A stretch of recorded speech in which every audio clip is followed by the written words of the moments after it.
Hey there, welcome to the channel. Today I'm going to show you how you can log in on your credit card account of HSBC Bank from the PC.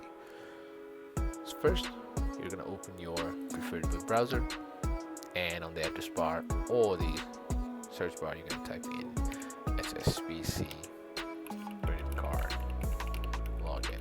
Now you could always type HSBC only, but the credit card login makes it easier, to find the link or what you're looking for. So the first link is from HSBC India. So this is for the HSBC Bank that is located in India. So this is for USA, and there would be such links for UKs and other countries. Now choose which country or which link do you want to open. I'm just going to open the first one.